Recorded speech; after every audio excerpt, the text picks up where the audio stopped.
ambassadeur de Chine au Maroc.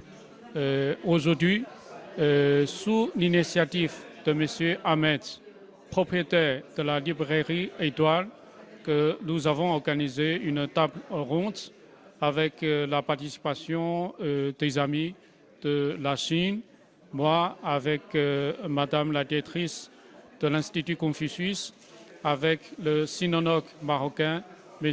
Nasser Bouchiba. Nous avons fait une présentation de l'état d'avancement des relations sino-marocaines. En même temps, nous avons tracé des perspectives prometteuses de notre coopération dans les années à venir. Il faut dire que durant ces 3 ou 2 dernières années, il y a une dynamique ascendante observée dans la coopération sino-marocaine et suite à la visite historique au Maroc de Sa Majesté le roi Mohamed VI, un nouveau chapitre a été ouvert dans la diversification des champs de coopération entre la Chine et le Maroc. Nous assistons à l'investissement massif des investisseurs chinois au Maroc. Ces investissements se concentrent sur l'industrie automobile, sur l'énergie renouvelable et aussi sur le textile.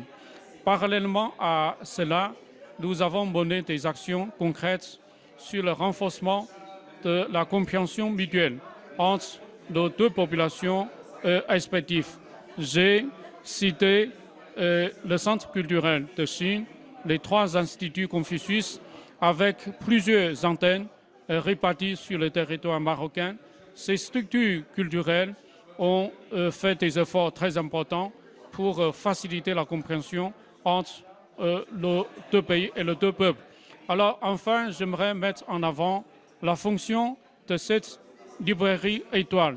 Cette librairie présente des livres sur la Chine et j'invite des lecteurs marocains à venir lire des livres sur place et aussi acheter des livres sur la Chine.